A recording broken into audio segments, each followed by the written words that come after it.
Hello, everyone. Thank you so much for joining us this evening. We are coming live for our first inaugural Potty Talk from MassTC. We are the Massachusetts Alternative Septic System Test Center. And we are one of the premier test centers for innovative and alternative technologies in North America. But we do a lot more than that. We are here today to talk to you a little bit about all of your wastewater questions, because communicating with the public is something that is really important. And so what we've done is we've pulled questions that we've heard from the public over the last couple months on wastewater. We've also asked you about your own questions on wastewater, and we'll be answering some of the questions you've sent us. And before we kick it off, we're just going to go through some logistics. Right. All right, so like Alexi said, just a couple of logistical notes here before we get started. We are using Microsoft Teams. Everyone who's in the call was successful in getting on Microsoft Teams, so that's great. A lot of people are used to Zoom, so thanks for working with us and trying out Teams. We're going to talk a little bit between, just the three of us and try to answer some of those general wastewater questions. You might notice that your camera is automatically off and you're automatically on mute. That was by design. We're going to give everybody a chance to voice their Q&A or do a Q&A at the end. If you have any extra questions, we're going to try to leave about half our time for question and answer. So we'll go over how to get your questions answered at the end when we open it up for Q&A. But for now, if you have anything you want to throw in the chat, that's fine. If you are having any trouble with your call quality or any of the device settings, I did just give a little bit of information on how to find that in those two pictures there. If you go to the more and then settings, you can go to device settings, and if you're having any problems with the speaker, that's probably where you're going to be able to fix that. So I think that's all I have for logistics, so I'm going to toss it back over to Alexi. Thanks so much, Sarah. Sarah is our microbiologist here at MassTC. Brian, who's here to my right, is the director. And I am the RME coordinator, coordinating a utility for on-site septic systems. So I'm going to kick it over to Brian to explain a little bit about what we do. Sure.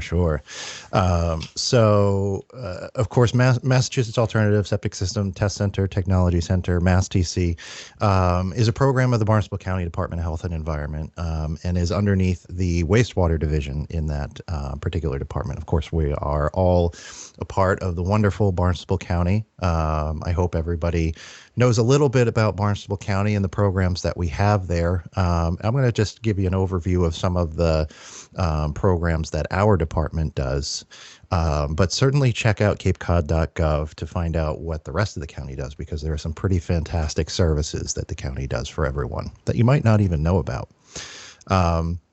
So, of course, there is Massachusetts Alternative Septic System Technology Center. We are on sunny Joint Base Cape Cod, where we put advanced septic system technologies to the test to make sure that they work like they're supposed to work, to find the best technologies, and to do research and development work into a whole slew of different topics related to wastewater and the things that are in wastewater, things like nitrogen and phosphorus and contaminants of emerging concern.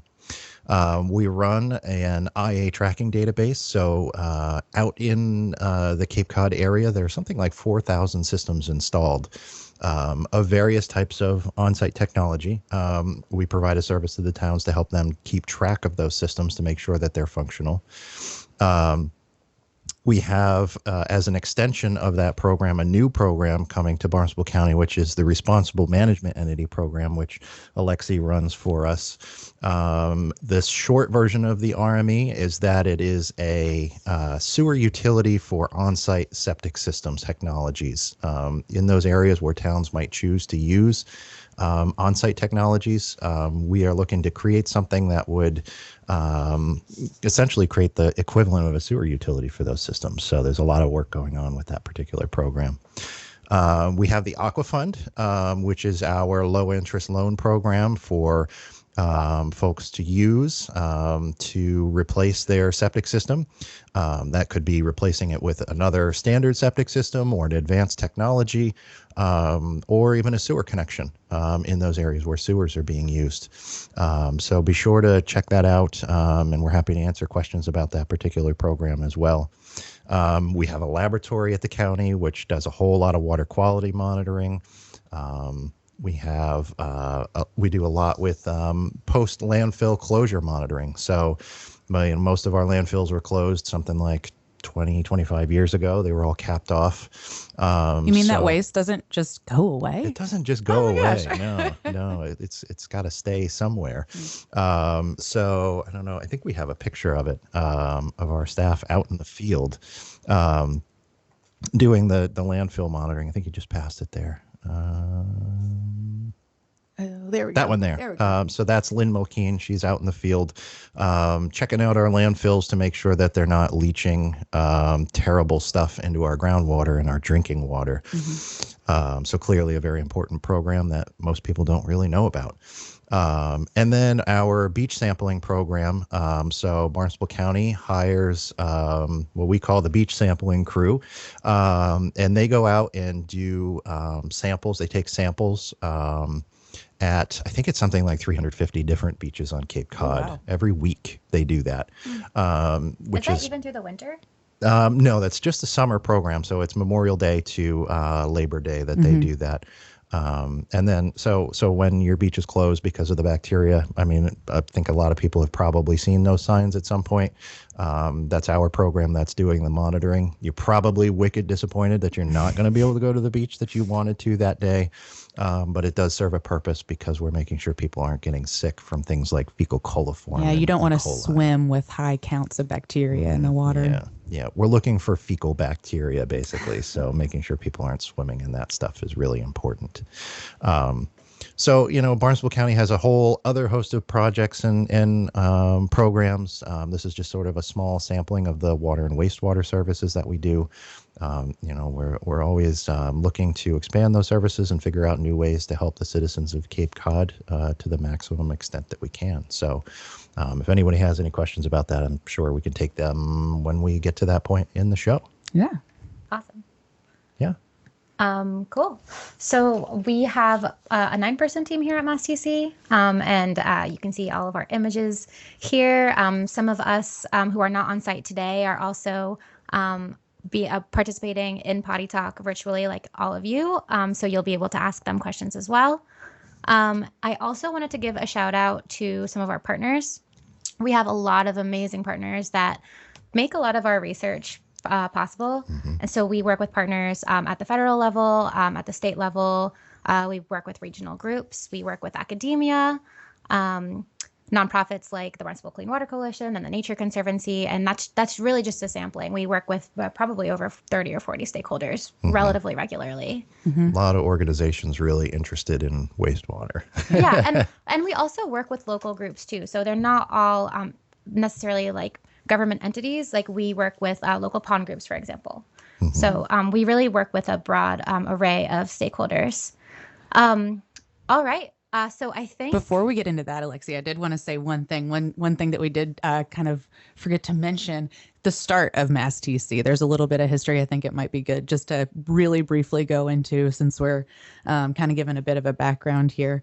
And everyone might have mentioned, or not mentioned, everyone might have realized that there was one important person missing from the staff picture. And everybody probably knows George Hoyfelder, either personally or by reputation. And he's got his own slide here with some information just about how the test center got started. Brian knows this history much better than I do. I just didn't want to skip past the intro about the founding. Yeah, I mean, it was started in the early 90s. George and this gentleman named Joe Costa from the Buzzards Bay Project hatched this idea. They like to joke that it's the plan for the test center is somewhere on the bottom of the New Bedford landfill right now. And I could probably, I would attest that it probably is. But they were looking at the sort of, they were intuiting the future of on-site wastewater treatment and starting to see new technologies coming onto the scene. And there were a lot of claims being made about those technologies, about how well they performed, and there were technology vendors selling their products like it was the best thing since sliced bread, and it worked fantastic all the time. So they came up with this project to say, well, let's test those technologies. Let's see how they actually do in a controlled environment. So the test center was born, and it was opened in about 1999 or so. So we are here on Joint Base Cape Cod at the site of the old wastewater treatment plant. Actually, I think we're the parking lot technically where we are. And we harvest our wastewater from the Coast Guard housing that's on the base, as well as the county jail. Bring it into the facility, do all the testing with it, send it back to them, and give the clients the results. But the mission of the test center, first and foremost, was to verify technologies. And then over time, it's changed to be more toward research and development types of work. And, we still do the technology verification piece of things. But, we're also interested in trying to identify those silver bullet technologies that we're going to need to address our wastewater issues. Mm-hmm. Awesome. Speaking of wastewater, if you are not a wastewater nerd like us, and chances are you might not be, you probably haven't spent much time thinking about what even is wastewater, what qualifies as wastewater, and this is a really good place to start. Mm-hmm. Wastewater pretty much is any of the water that is coming from your faucets, from your toilet, all of your household water. And where does it go? It goes to either centralized treatment like sewers or wastewater treatment plants, or decentralized treatment. Mm-hmm. And we'll get into some of the details on that, I think, in a minute. But I think so in Cape Cod, 85% of homes are reliant on decentralized wastewater treatment. That's Mm-hmm. correct. Yeah, and I think it's something like 25% nationwide. So 1 in 4 Mm-hmm. people in the United States relies on an on-site wastewater treatment Mm-hmm. system. Huh. It's really high throughout New England, but especially like you said, here in Barnstable County, it's really high. Mm-hmm. And I think it's worth, noting that some of that area can be sewered, but some of it might never be able to be sewered. Yeah. I mean, there are a lot of areas where the houses are just too far apart and it would cost a fortune. Mm-hmm. I mean, a lot of the expense in a sewering project is the pipe that runs down the street because there's excavation, there's a lot of permitting, there's, a lot of disruption to people's daily lives that goes with that. So a lot of the cost of these projects that we're seeing on Cape Cod is associated with the cost of expanding that collection system.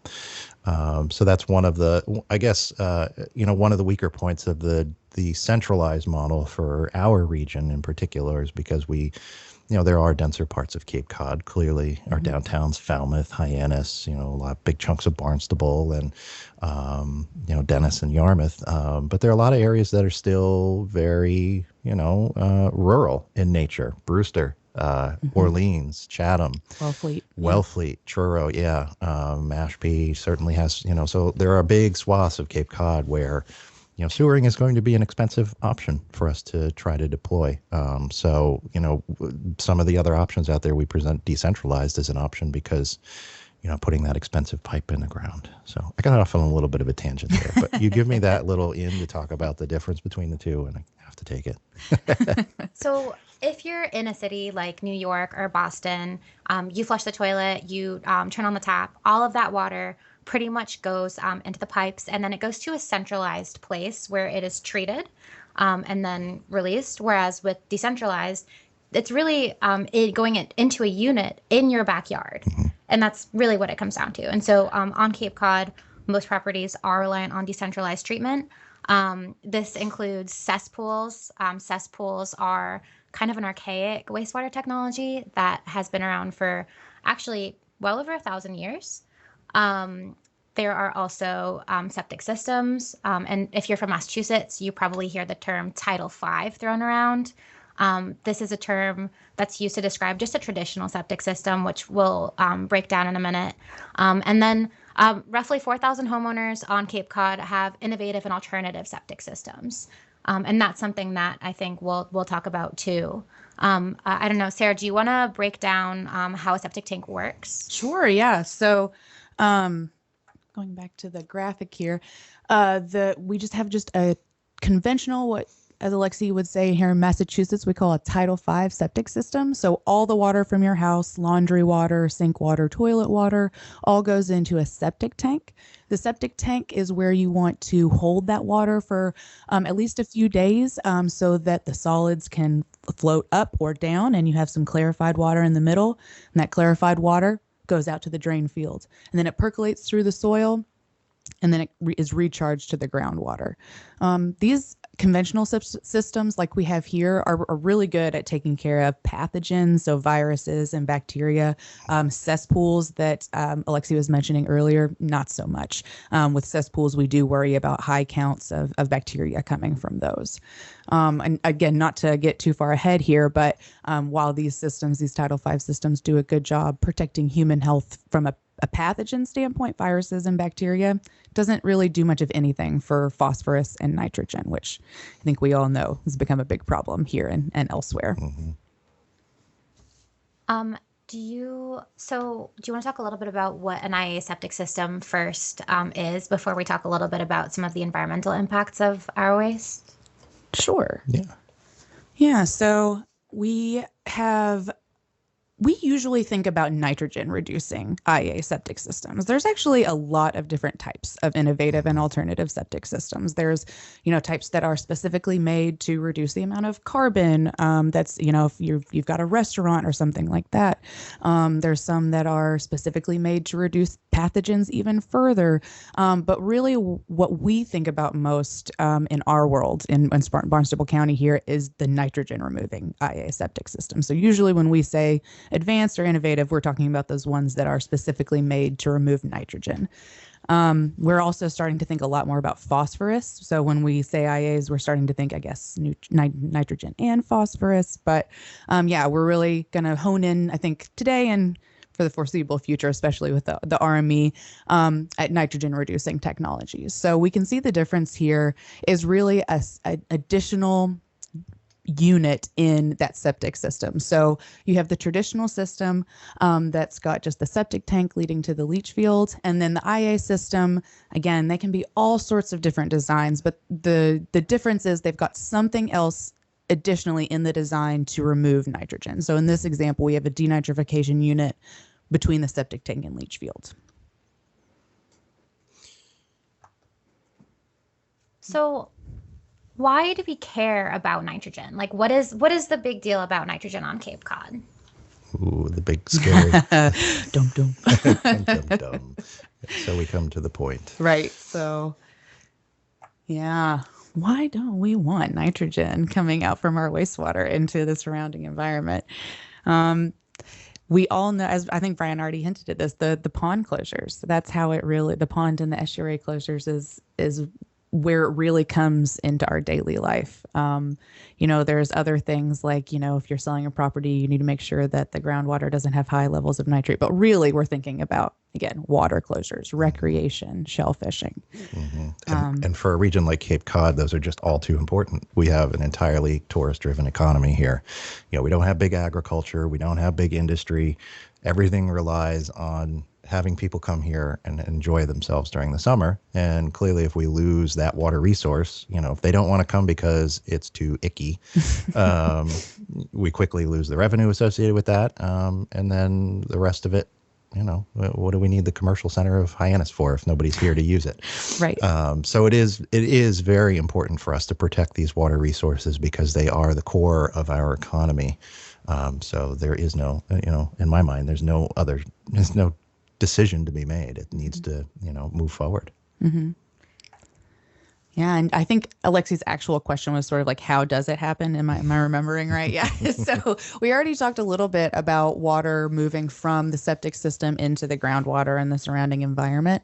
It can happen in a traditional system, like the bottom picture there. Again, that water that's going from the leach field to the groundwater is probably pretty clean of viruses and bacteria, but it's probably really concentrated with nitrogen and phosphorus. And if it's a cesspool or a straight pipe, that's going to be even worse. It's going to have even less treatment. So that's all being loaded to our environment, which causes eutrophication. Eutrophication is just a big word for too much nutrients. And the reason that we don't want too much nutrients, it's like too much of a good thing. The fish and the organisms that are there will, if there's an algal bloom because of too much nutrients, so the algae are in there waiting for nitrogen. And once they get that nitrogen or the phosphorus, then they start growing like gangbusters. And then when they die and they decompose, decomposition takes oxygen. So the microorganisms that are eating up that dead algae are driving down the oxygen level. And this fish will either die like they did in Greenwich Bay in 2003, or they'll swim away. But there's lots of organisms that can't swim away from a low oxygen environment, even if it's like kind of a small area. So that's why you don't want too much nutrient. It's basically, it'll cause an algal bloom, and that causes low DO, and it's really bad ecologically. And it clouds out the sunlight, so then there's no more plant life, right? Right. And then you see the resulting collapse of all of these aquatic ecosystems that we all depend on. Yeah. And then there are the human health concerns too, right? Right. In particular with the freshwater bodies, we talk about these things called HABs, or harmful algal blooms. And the basic concept there is that, like a nitrogen impacted embayment, with the ponds, when they get too much phosphorus, you get the algae blooms, but they're freshwater algae blooms. And some of those particular algae can produce toxins that they release as part of their life cycle. There's not a lot understood about how that life cycle and toxin sort of interaction works. There's still a lot of active research on that. But those toxins can be toxic to human beings or our pets. And there have been unfortunate stories of dogs who have ingested too much water that's been contaminated with these toxins, and unfortunately they've died. So, for the most part, I think, you and I and us adults who have larger body mass, there's less concern as far as potentially dying from a harmful algal bloom, but they could make us sick. And certainly our children, we need to worry about because they're smaller, and, those things can impact their bodies more significantly. Yeah, and we are a bit past the point of using most of our well water in Cape Cod. But if we were still on lots of well water, we would want to think about nitrates in our well water, because there's plenty of research that says drinking high levels of nitrate on a long-term basis will maybe give you cancer. It's definitely not good for, as Brian was saying, small children. So that, again, not something we have to worry as much around here because we don't have that many people on well, but that's a big problem in Rhode Island. Awesome.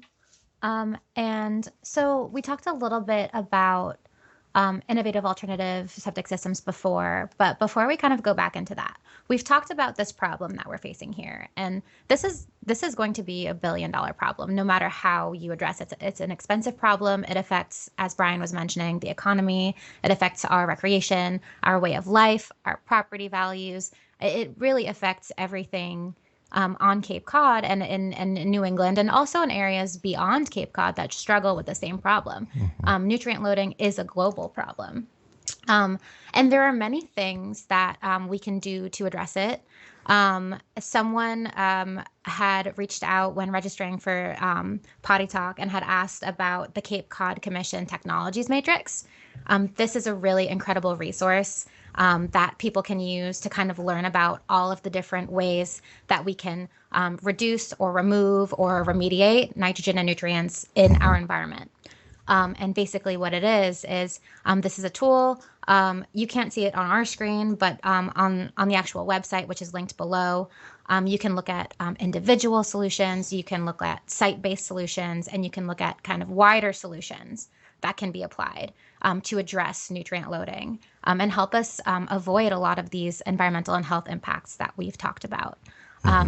So just to talk about it a little bit, there is reduction at the source. And so that's where innovative alternative septic comes in. That's where eco-sanitation comes in, which I don't think we've touched on yet. But and sewering, yeah. And sewering. So that's really kind of turning off the tap at its source, like removing the nitrogen before it enters our environment and becomes a problem. Then we have remediation. So what can we use to pull nitrogen and other nutrients out of the environment once it's already gotten out there? And then there's restoration. Right. And am I guessing that you are listing those in order of basically ease of implementation. Yes.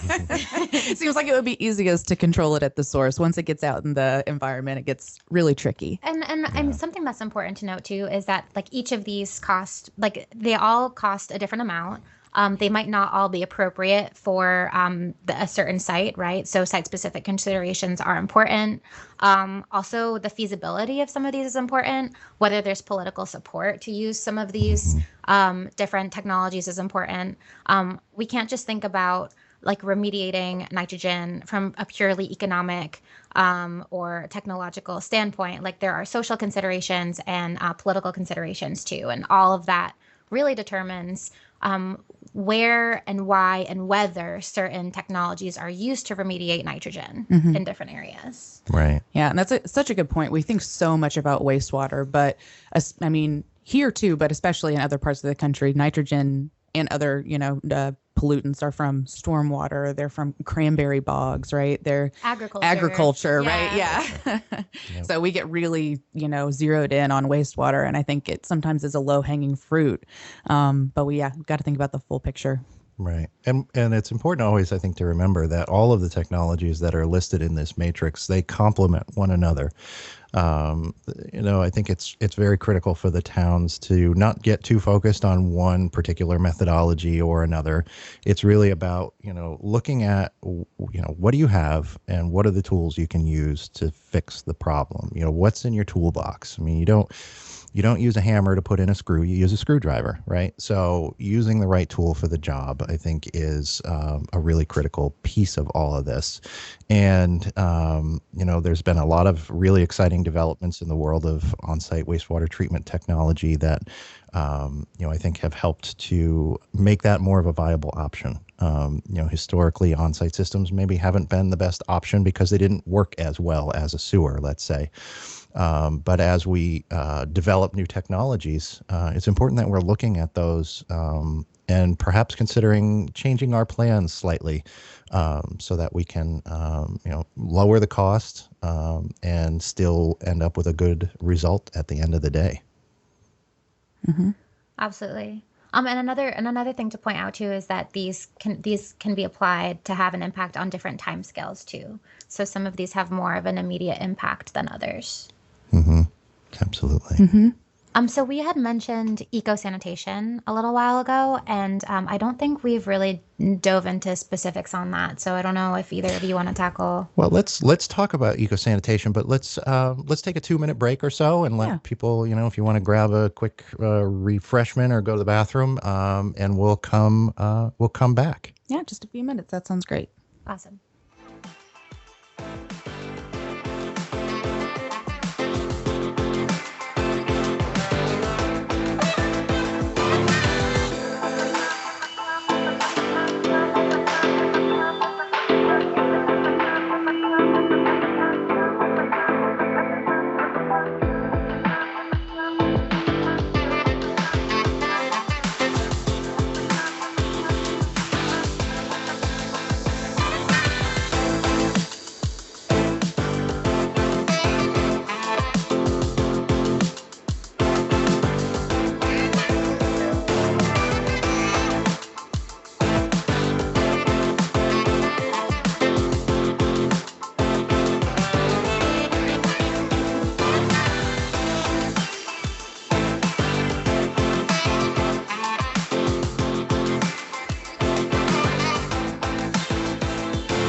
Welcome back to Potty Talk. For those who may have joined a little bit late, I'm Brian Baumgartel, Director of the Massachusetts Alternative Septic System Test Center. With me today is Alexi Redman. I am the Responsible Management Entity Coordinator. I coordinate a utility for on-site septic systems. And I'm Sarah Wigginton. I'm the microbiologist at MassTC. Great. I think we were going to pick up and talk a little bit about eco-sanitation next, right? Yes. So there are a few of you on the call right now, and there were a few who asked really good questions when signing up about eco-sanitation. We have an eco-sanitation expert. He's not here with us right now. He's on the call. Yeah. Brian Horsley is on the call. But the concept of eco-sanitation is really about capturing the nutrients from our wastewater and reusing it and applying it for agricultural purposes. And this is really revolutionary in the sense that right now, our traditional wastewater models, whether you're using a centralized or decentralized system, really release these nutrients into the ocean, into our streams and rivers. And these are really important nutrients, right? Like nitrogen and phosphorus are both used. It's really expensive to make phosphorus. Yeah, they're used a lot in agriculture. Not make, mine is what I mean, but you know what I mean, capture. Yeah. And people artificially make nitrogen too, and use that in agriculture. And we import a lot of these nutrients from other countries too. And so if you think about it, the idea of flushing all of these really great nutrients down the toilet and getting rid of them doesn't really make sense. No, it's not just getting rid of the nutrients. It's the making wastewater out of clean water when we don't actually have to excrete our waste into water. I was just at the Cape Cod Canal cleanup this weekend and talking to some people, and that never ceases to amaze me how you just say that. Like, it doesn't make sense that we use the bathroom into clean water. And people are always like, that doesn't make sense. Like, they obviously haven't thought of it, but it's like so logical that as soon as you say it, they're like, oh, yeah, that doesn't make any sense. Yeah, absolutely. I mean, there are a lot of people across the world, and even, frankly, in the United States of America, who don't have access to clean drinking water. I mean, Flint, Michigan comes to mind immediately, but unfortunately, there are a lot of people out there who they don't have access at all. I remember a story that I heard about as part of this group that I was involved with called Dig Deep.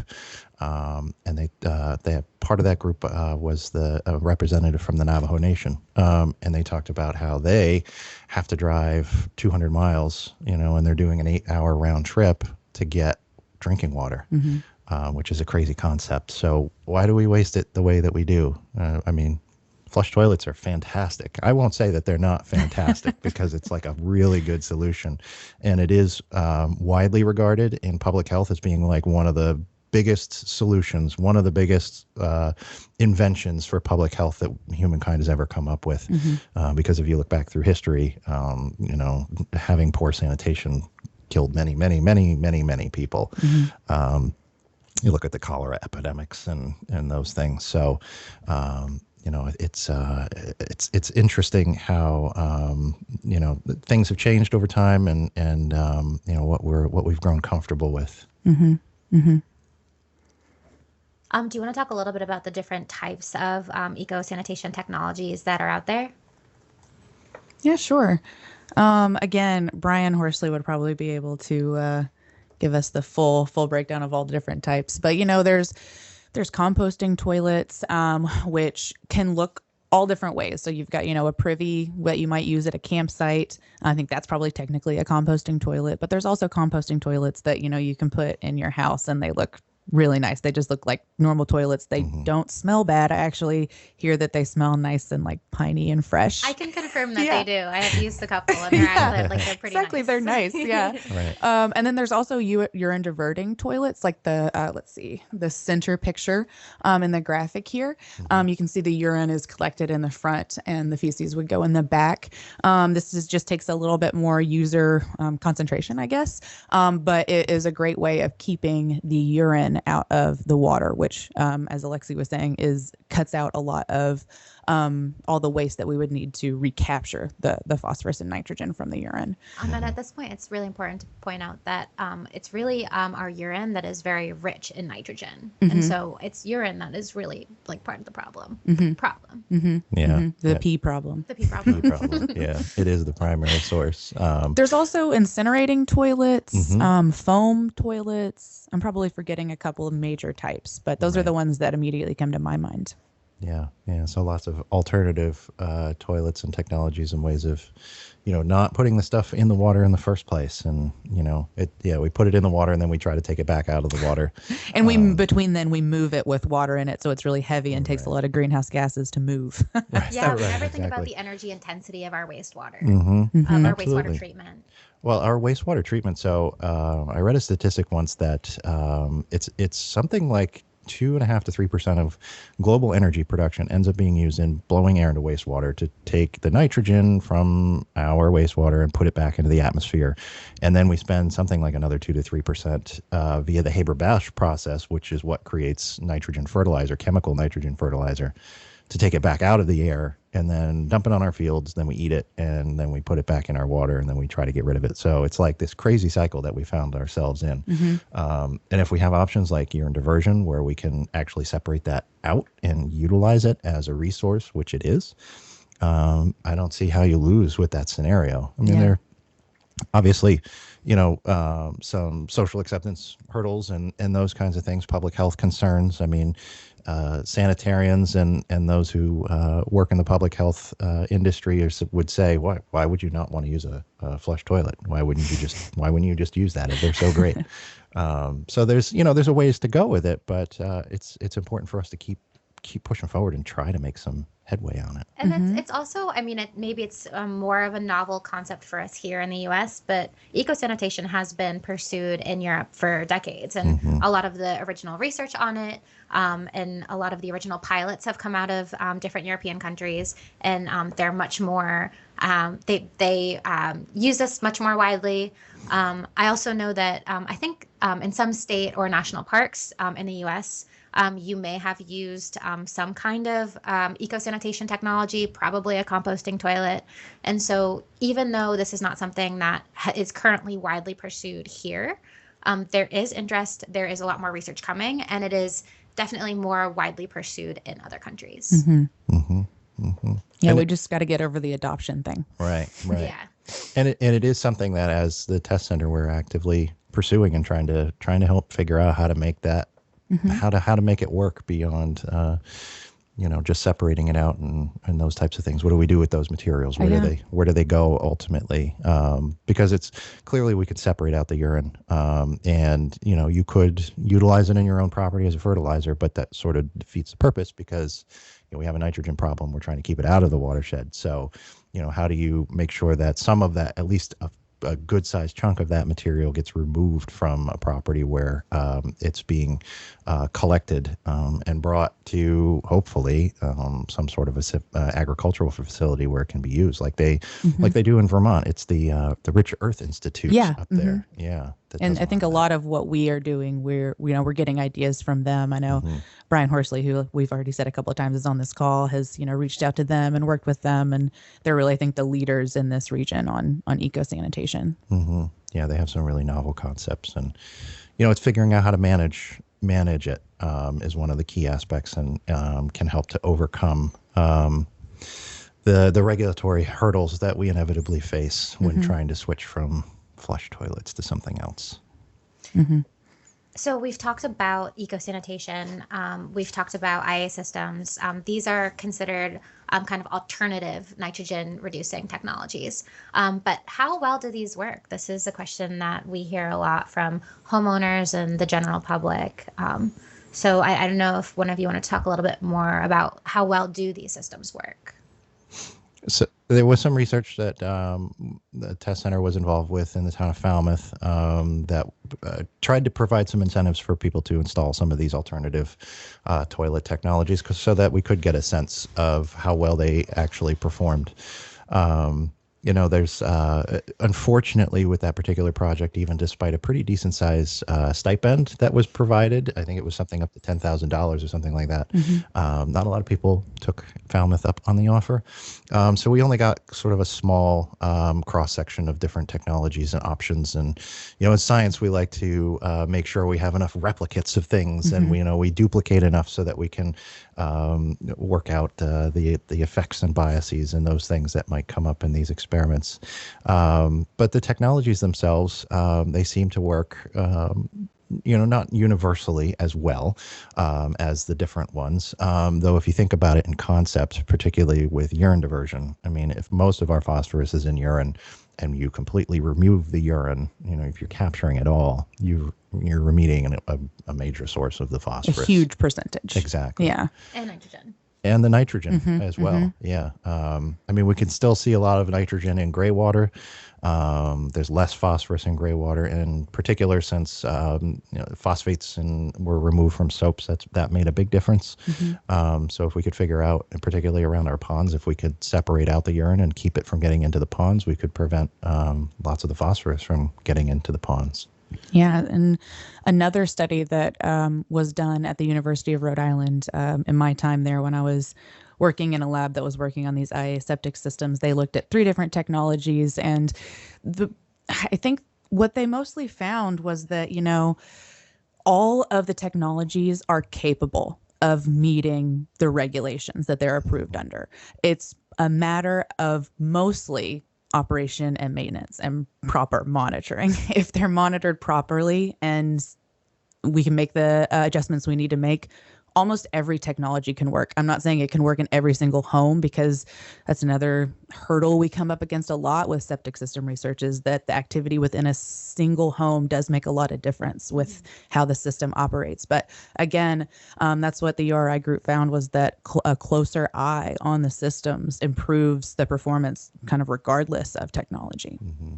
And so some of these technologies have been around since the late 90s and early 2000s.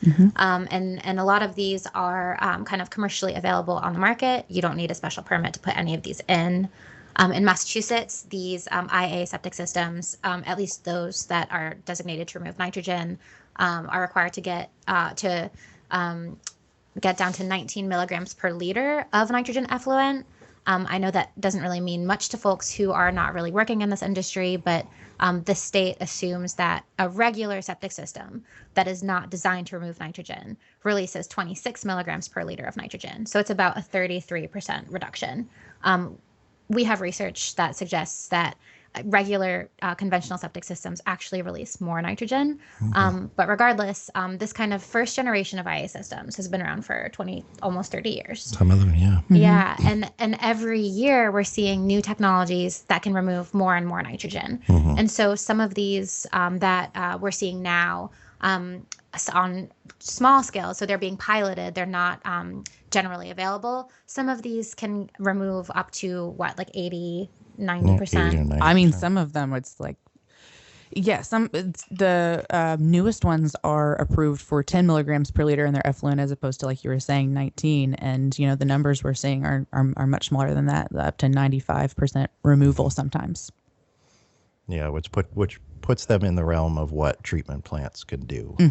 Treatment plants are, usually you're looking for certainly below 10, and for Cape Cod, like 3 to 5 milligrams per liter, which represents a significant reduction. But those are the kinds of things that we need to look for when we're talking about nitrogen reducing technologies, is finding those best technologies. And the reason that makes a difference, putting in systems that remove 10 have 10 milligrams in their effluent of nitrogen as opposed to 20, it's because when we start thinking about deploying these at scale, thousands and thousands of systems, that difference makes a big difference for if towns are going to meet their nitrogen removal limits or not.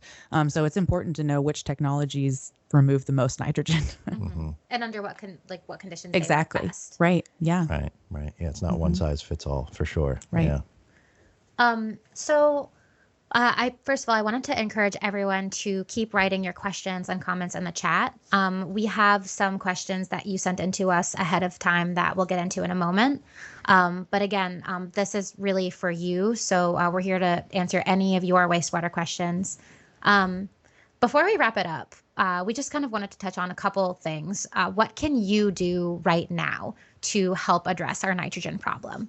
And the first is really to talk to your network. So talk to your families, your friends about this nitrogen problem and why it matters and why you care, and maybe about how you've been personally affected. The next would be to participate in your local government. This doesn't just apply to wastewater, but when it comes to wastewater on Cape Cod, at least, a lot of the towns are making these important decisions. So go to the town meetings, read up on like these things, and And run for open board seats. I mean, a lot of board seats, particularly boards of health, are by appointment. Go to your town website, look it up. I guarantee you will find vacancies on some board that has to do with water. Particularly boards of health are always looking for membership. So, it's a way that you can volunteer some of your time to participate in your community in a very active way, very unique way of doing it. I advocate for it. I was chair of the Mashpee Board of Health for 5 or 6 years. I only recently stepped down from that position because I have small kids, and I wanted to do Cub Scouts with my son. I talk about wastewater all day, and going to Board of Health to talk about wastewater was not so appealing at some point. But yes, participate as much as you can, and that goes beyond just going to town meeting and voting. Take an active role. Yeah, and another important thing that you can do is also to be septic smart. So chances are, if you're on this call and you're not living in a very densely populated area on Cape Cod, you have a septic system or even a cesspool. And so in that case, don't flush things that are not supposed to go down the toilet. What's supposed to go down the toilet, Alexi? Toilet paper, your waste, no masks. No wipes. No wipes. Even if they say flushable, there is no such thing as a flushable wipe. Right. Yep. I think we talk about the 4 Ps. The 4 Ps. The 4 Ps. Pee. I'll just say them. Yep. Pee, poop, toilet paper, and puke. Yep. The 4 Ps. It's glamorous. We bring the glamour. No, but seriously, take care of your septic systems. I mean, it protects your own investment, and it's going to make sure that your septic system works. I was also going to say limit the amount of food scraps, and don't ever get a garbage grinder if you're on septic. That's one of the easiest. That's one of the easiest things you can do to extend the life of your leach field, which is usually the most expensive thing to replace. Yep. So you're reducing the amount of carbon that's going in if you can reduce the amount of food that goes into your sink. Yeah, they have some pretty cheap. So there are little strainers, the fine mesh strainers that you can get. They're $2-3. They make nice little scrapers that you can get. I think Bed Bath & Beyond sells them. They're like 99 cents. Bed Bath & Beyond is gone, Brian. Yeah. It's gone. They're done. Oh no. Well, go to Amazon then. Hit the Amazon. Go to exactly. Amazon, order them online. They're just 99 cents, little pieces of plastic. We should use less plastic, but in this case, let's make an exception. Yeah. Use that same piece of plastic for like 10 years to scrape your grease into your trash can. Scrape your grease, scrape the food scraps. Even better, compost that material rather than just putting it in the trash, and reduce another waste stream in the process. The worst place it can go is the water, then trash cans next best, and then gold standards composting.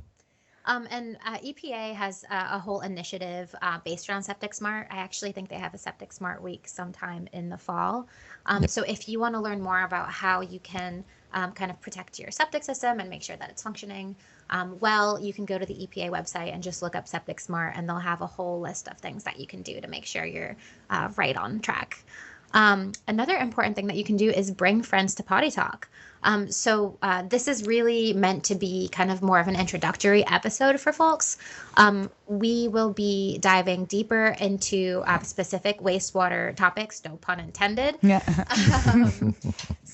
We'll definitely have one that is strictly focused on eco-sanitation, but we could have Potty Talks on really any topics that you are all interested in. So please feel free to bring a friend and spread the word.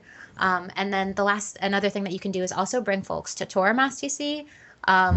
We they're free. They're tour. You can come into our site, learn about some of the different technologies that we have here, and then we're also happy to come to you. So maybe you are on a board of health, or maybe you're a teacher and you want to reach your students and talk to them about wastewater. We're happy to pretty much come in at any time, so don't hesitate to reach out. Absolutely. And so before we get into the question and answer, I know that environmental problems can be really overwhelming. Like it's not always kind of the brightest field. There's a lot of doom and gloom, especially when we think about things like climate change. But and yes, like the picture for Cape Cod sometimes can look bleak unless we act. But we can fix this crisis. It's going to take a lot of collective action. We're going to have to try some new and different technologies and be really intentional about where these technologies applied. But the good news is that the technology exists. So if you recall that Cape Cod Technologies Matrix that we had up, what, 20, 30 minutes ago, I think there are roughly like almost 100 technologies in the matrix altogether, correct? When you put it all together, it's really huge. If you go to the Yeah. online version of it where you can click on it, it's a little bit overwhelming for sure. Overwhelming in such a good way, though. Yeah. Overwhelming hope. It's a very big toolbox to extend that analogy. A lot of different screwdrivers, a lot of different hammers in there, a few different types of pliers involved. But we do know that we can't afford to keep kicking the can. Like we can't. Like it literally comes down to our livelihoods here on the Cape, but also in other areas. And we're kind of at a critical point now where regulations are potentially starting to change, and we'll talk about that a little bit in the Q&A. But there will be more financing for some of these alternative technologies like IA systems, hopefully like eco-sanitation that develop over time. And we are starting to see kind of new financing mechanisms. But it's also important to remember that there are hundreds of really brilliant and passionate people in our state working specifically on the nitrogen problem in Cape Cod, but also hundreds of thousands of people working in the environmental field and in other related fields addressing environmental problems across the U.S. And so if you ever get sucked into that kind of doom and gloom mentality, fear not. Like there are a lot of people working really hard behind the scenes to address this. Never underestimate the power of a small group of passionate people to make very big change. Yeah. So I think with that, we have a slide up on your screen right now. I don't think you're able to click it, but we will send that to you in the chat momentarily. These are just some other resources that you can go to learn a little bit more about wastewater topics in general, about traditional septic systems, about alternative septic systems, and some of the work being done in our region. And there are many other sites out there. These are just kind of a few to kind of get you started. And I think now's probably a good time to get into some of the questions that folks had sent us. Yeah, maybe we just take a short break again here at this point, Okay. and then we'll come back and we'll get into questions. Couple of minutes, and then that sounds good. Sounds good.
Welcome back, everybody. Just looping us back to a logistical point about the Q&A before we dive in.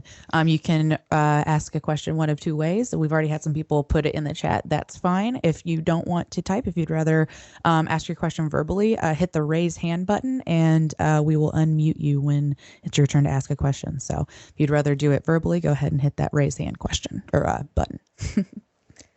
So one of the first questions that we are going to tackle is, can the Cape Cod Fund, so can Aqua Fund, be used to fund the purchase and installation of a urine diversion toilet like the Wastman, I might be pronouncing that wrong, EcoFlush, or the Cinderella Comfort incinerating toilet? So the answer is yes. The shortest answer to that question. The Aquafund program can cover really any of these types of projects, and thankfully there was some recent legislation that allowed us to offer the loan program out to those who are doing things voluntarily. So if you're upgrading voluntarily to one of these advanced technologies, this program can help you fund those projects.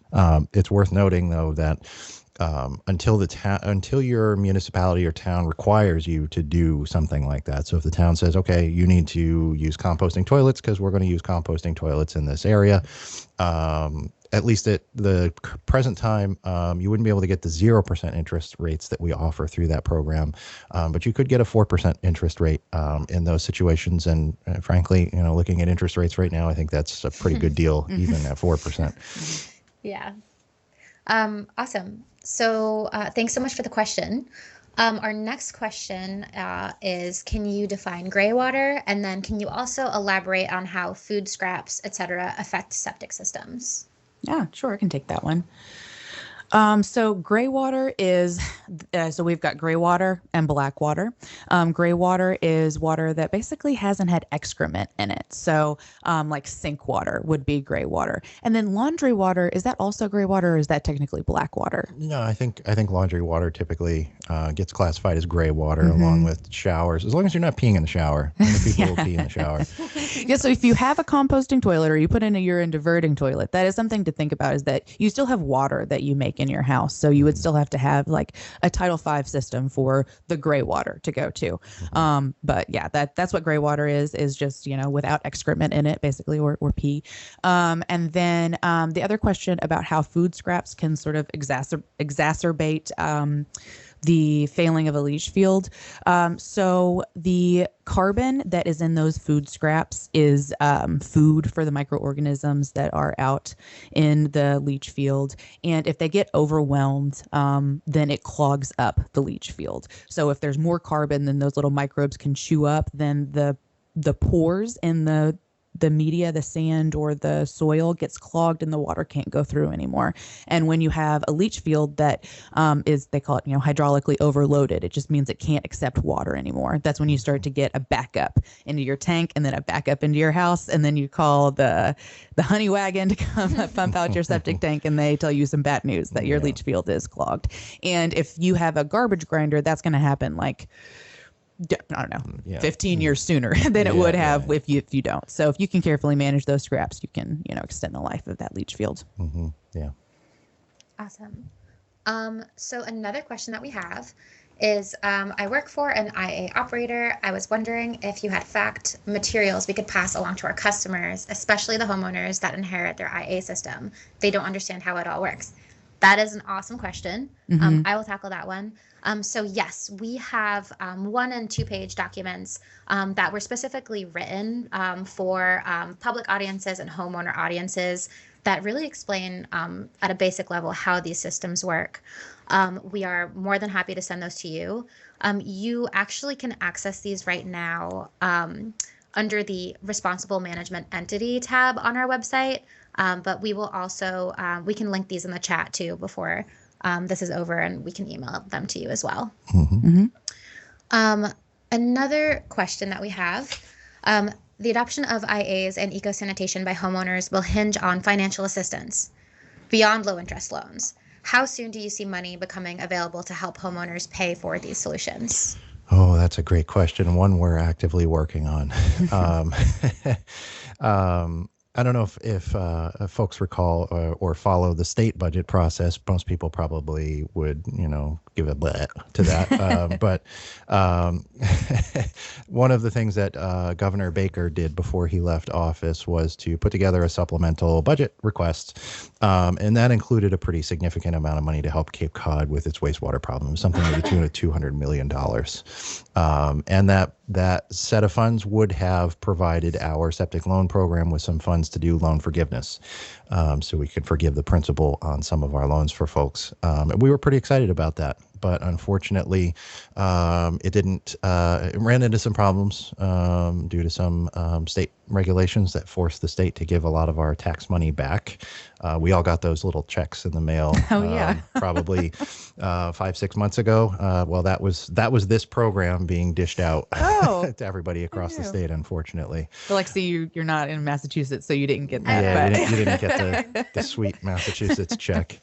And unfortunately, well, yeah, I won't even get into the further detail of that.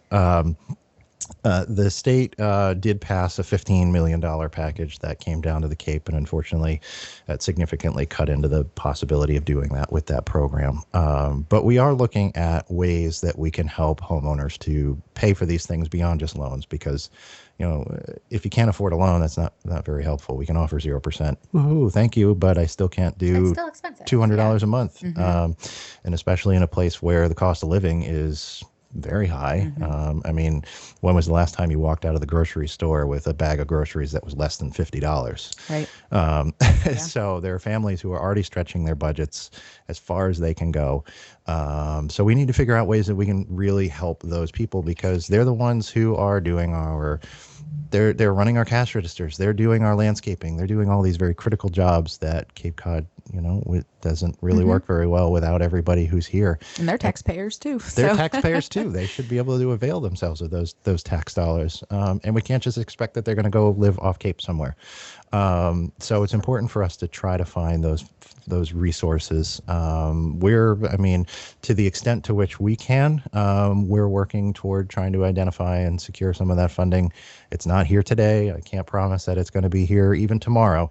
But we're working on it. And there are some people at the State House who are also working on that particular issue. So, And right now there's also a tax credit in Massachusetts for homeowners who have to install or make modifications to a septic system. I think that's $6,000 right now. It's a rebate, correct? It is a rebate. It's a tax rebate. Yeah. So, which unfortunately doesn't benefit everyone, but there is a proposal right now to increase that to $12,000. So that could potentially be significant. That would be helpful, but we need the money. We Right. need the, Yes. we need the money down here. Need it yesterday. Exactly.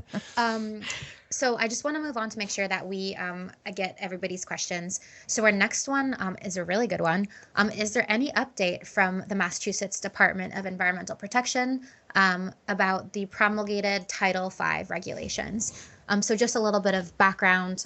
The Title V regulation is really what regulates the installation and the use of septic systems in the state of Massachusetts. The Massachusetts Department of Environmental Protection is responsible for that regulation. And in November, was it November or October? Just recently. Yeah, well, they released the original regulations back in the spring of last year. It was like May or June of last year. They went around to all the individual towns and asked them, hey, what do you think of this? And then they did a public comment and received, obviously, a lot of very negative comment. There's an extension to the public comment. Right, which they closed. I think January 30th is when the last public comment closed. Yes, and so this proposed change would be to expand the regulation to new natural resource nitrogen sensitive areas. And there's actually a tool that the Mass DEP has where you can actually see what kind of the boundaries of these new potential areas would be. But on Cape Cod, this would affect a significant number of homeowners. And basically, the Massachusetts DEP is saying that towns either have to create a watershed permit and implement a watershed permit over the course of 20 years. And I'll let Brian give kind of more of the details on this. But this essentially allows for an adaptive management approach to managing wastewater.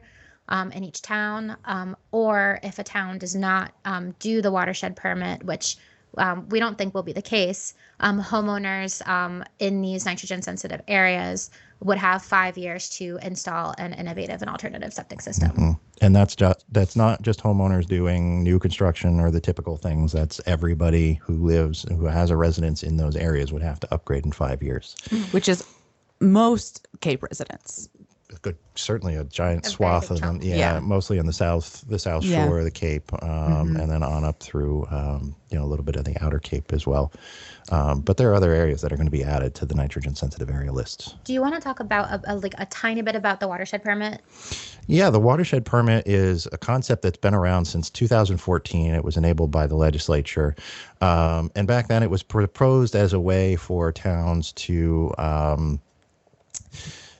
build efficiency into the means by which they could utilize some of these alternative ways of taking care of wastewater. So in areas where sewer just wasn't going to make a whole lot of sense for them, that they could put together a permit that would say, we're going to use permeable reactive barriers here, and we're going to use IA systems here, and we're going to use, shellfish in this part of the watershed. And it gave a nice mechanism for DEP to make sure that those things were actually happening, and also to provide the means by which the towns would monitor those things. So that was, put forth in 2014, but there was no requirement for towns to do watershed permits at that point. And I think DEP saw that as an opportunity with the watershed permit to say, instead of forcing everyone necessarily to install IA systems within 5 years, let's give the towns the flexibility that they need to and use this watershed permit. The towns themselves, for their part, have pushed back pretty heavily, saying, we've been doing comprehensive wastewater management planning for a long time now. Particularly towns like Chatham is one that's decades ahead of a lot of the other towns on the Cape. They're saying, well, we've been doing this. This is just going to slow us down. We need to keep moving forward. So there's been a lot of dialogue between the towns, town officials, and DEP, and others in the state government to try to come to some sort of an agreement on what's workable. I think we will probably see some form of the regulations that were presented. Again, this is just me purely kind of guessing the best, using the best information that I can at some point within probably the next year or so. But I think there's definitely a willingness on most sides to try to come to some sort of compromise on some of these things, because it is a significant change to the way we're doing business. And the short answer is that there is no real update yet. As Brian was saying, we don't really know what these regulations are actually going to look like. We do know that DEP is going through every single comment that they received, and they received thousands of public comment. And so it's not entirely surprising that we haven't heard anything. But we may hear something soon. Yeah, it's a lot of comment for them to go through. I mean, we work with a lot of folks at DEP, and I don't envy them in having to go through some of those comments. Yeah. So we have another question in the chat. Before we get to that question from Jane, we had a homeowner ask us, I have a perfectly functioning Title V system. Is it possible in a low invasive and least costly way to upgrade that system? So I'm a homeowner with a functioning Title V. How can I upgrade it? That's not an easy answer, unfortunately. I think that we get that question, that sort of question a lot. What is the easy fix for me to do something better? Because people want to do better, and unfortunately, there's just not a super straightforward, easy thing that you can just plop in your septic tank or your toilet and it makes it better. At least not that we've found so far. Who knows, that technology could, come out tomorrow. But for the most part, if someone says that you can pour something down your drain and it's going to magically fix your septic system, there's probably nothing to that. Probably not. But we have seen a lot of those products come through here over the years. And Yeah. we could say fairly universally that they do not work. Yeah. So, I think that if anyone finds that silver bullet, that would be great. But to actually answer the question, a few things that we have seen incorporated into designs to make them better. None of them are easy. I'll just go ahead and say that. But some of the older types of IA systems that we were talking about that maybe don't reduce down to the level that we really need them to. If you have one of those older systems and you're like, oh, I really wish it was doing better. Something that, some places have done is install a wood chip box after those systems. And sometimes that really increases the nitrogen removal. But that's if you already have an IA system. Another option, and this would probably be better for somebody who has a Title V and is replacing it with the Title V. You could go with a low distribution soil treatment area. So traditional Title V systems are put in, the septic tank is connected to a leach field that's really low in and deep in the soil. And so it's closer to the groundwater. There's lots of technologies for dispersal of the wastewater from your septic tank that aren't technically nitrogen removing IAs that you can put them just much higher in the profile of the soil, and that will increase nitrogen removal. It'll increase phosphorus removal. But again, that's not an easy thing that you just do. Right. It still involves execution. Right. Yeah. So, the easiest thing you could do is divert your own urine.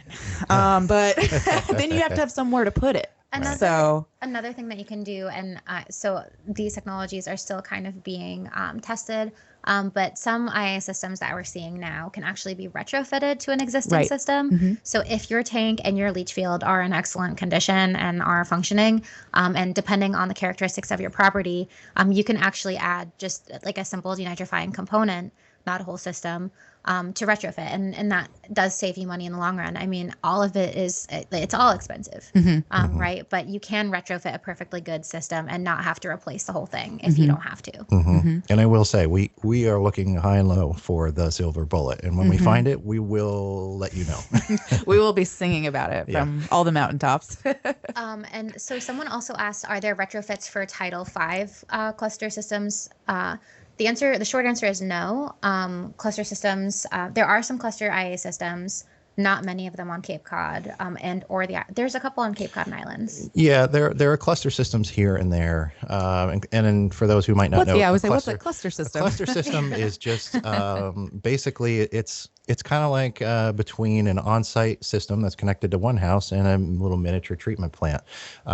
It pipes maybe 4 to 5 houses together, or maybe 10 to 20. Brings it to a central location and treats it there on a small scale. Unfortunately, in our region, unless you're doing new development and you're putting in all the new infrastructure, it's a new subdivision or something like that where you can do all that stuff from the start. You can fairly easily do cluster technologies, and we do see those coming up. But in situations where areas are developed, it's hard to do cluster technologies. Yeah, and like a lot of Cape Cod is. It's fairly well developed at this point. There's not a lot of free and open land. So clusters are tough, and it relies on individual homeowners agreeing to combine their wastewater, combine our, like Captain America, what was it, Captain Planet, with our powers combined. We can treat our whole neighborhood's wastewater. So we have another great question in the chat. Can you comment a bit more on how water conservation will help us save both water and energy in whatever wastewater treatment we use, including the town-wide sewer projects? I mean, I think one of the biggest advantages of decentralized technologies is that they are lower power use basically by default.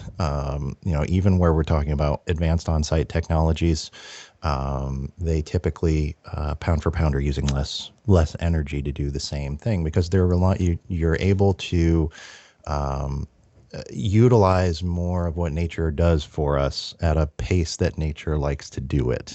One of the things that treatment plants suffer from is we're trying to make bacteria do things that really quickly, and that can get thrown out of balance really quickly.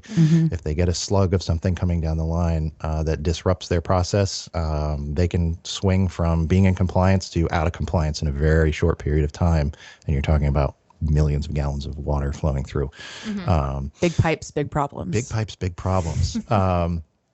So these technologies, in particular in the case of these, the wood chip technologies that we've been taking a deep dive on, use minimal amounts of power. You're typically talking about maybe a small air pump that uses, I don't have the numbers off the top of my head, and I don't even want to botch what the numbers are.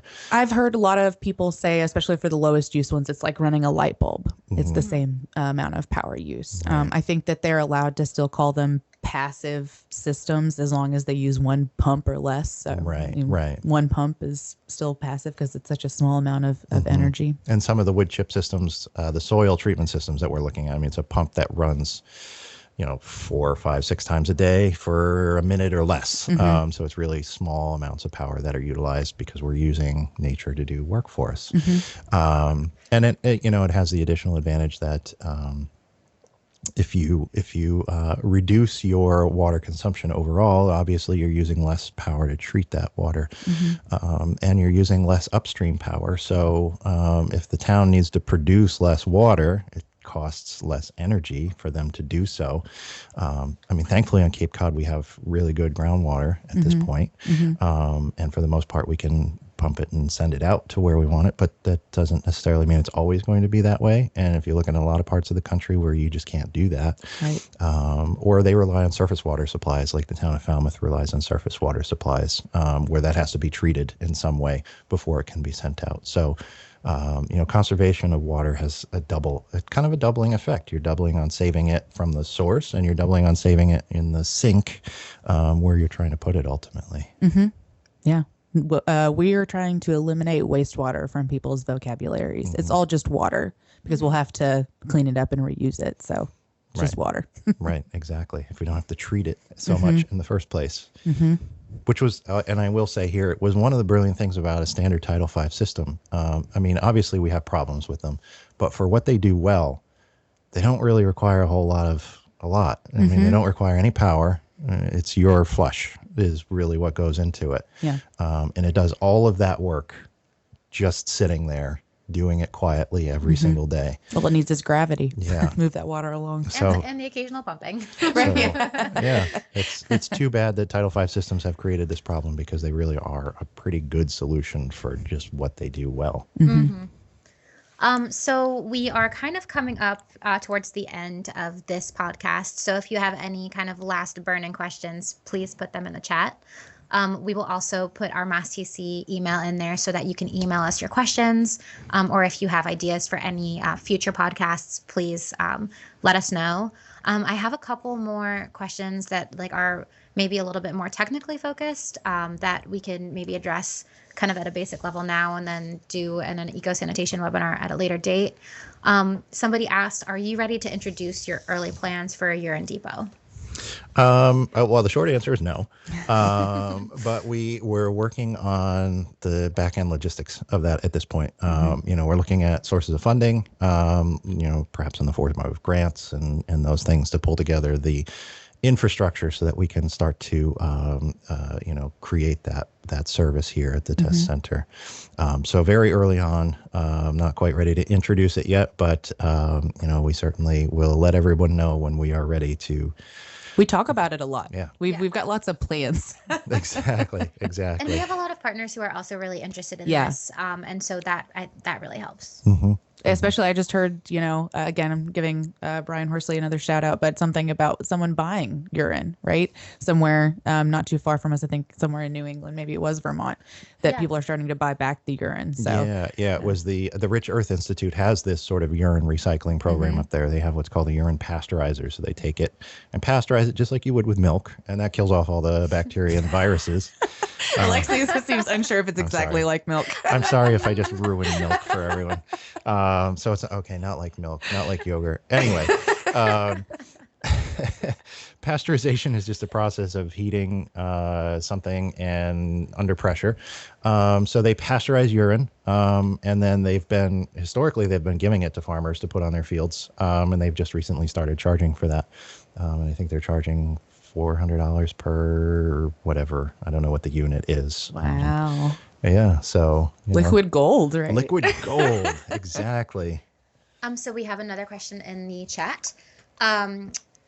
my impression is that Brian just said Title V systems have created this problem. Yes. Is there any estimate of how much nitrogen and phosphorus has been put into groundwater or ponds or estuaries, specifically from these traditional Title V systems on the Cape and Islands? That's a great question. And not an easy one to answer. I mean, we could talk about, let's just talk about per person, first of all, right? So we were doing a little bit of the math before today, and I think we arrived at, the amount of water one person uses, I think we calculated out is something like 10. If you have a small car, you fill the tank up about 10 times, that's about the amount of water a person uses in a year, right? It's like 145 gallons. About 145 gallons of urine, of urine. Sorry, urine, not wastewater, but strictly urine. Yeah. So fill your small car up 10 times. And that is roughly 9 pounds of nitrogen. Roughly 9 pounds of nitrogen. Yeah. So 9 pounds. What weighs 9 pounds? Oh, like if you bowl, a newborn baby. Have a newborn baby, exactly. A big one, I guess. That's what you say. What were some of the others I saw? A jug of milk. the magic of the internet. You can say, "Give me things that weigh 9 pounds," and it actually comes up with a list. There was a gallon of milk on there. Xbox, I think, or maybe not an Xbox. A PlayStation. PlayStation was about that weight. So that's the amount of nitrogen. And then it was a pound of phosphorus, right? Yes. Per year. Yeah. Right. So, a pound. I mean, if you use the little mini weights at the gym, maybe that's like a pound. But then if you're getting paid how much per pound? That's a lot. I mean, exactly. Just for. But when you think about like a person's 9 pound contribution of nitrogen just from their urine, and then you multiply that out across every person on Cape Cod, that's crazy.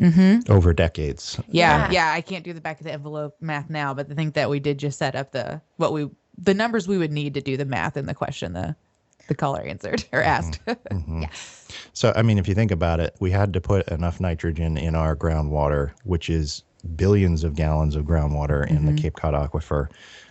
In order to pick up some sort of a signal of nitrogen in that, the amount of nitrogen that you would have to add to that is really mind-boggling. Yeah. We're talking huge numbers. Maybe next time we'll try to crunch some of those. Yeah.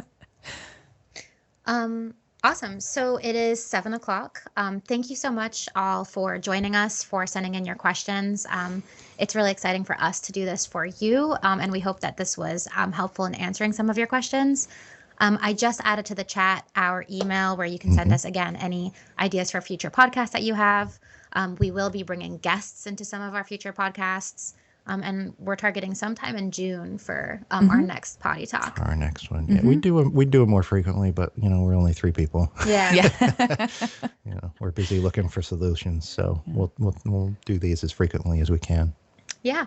And for those who might not see the chat, our email is masstc@capecod.gov. So please feel free to reach out to us. And thanks so much for joining us. Yeah, thank you so much. Thank you very much. Have a great night.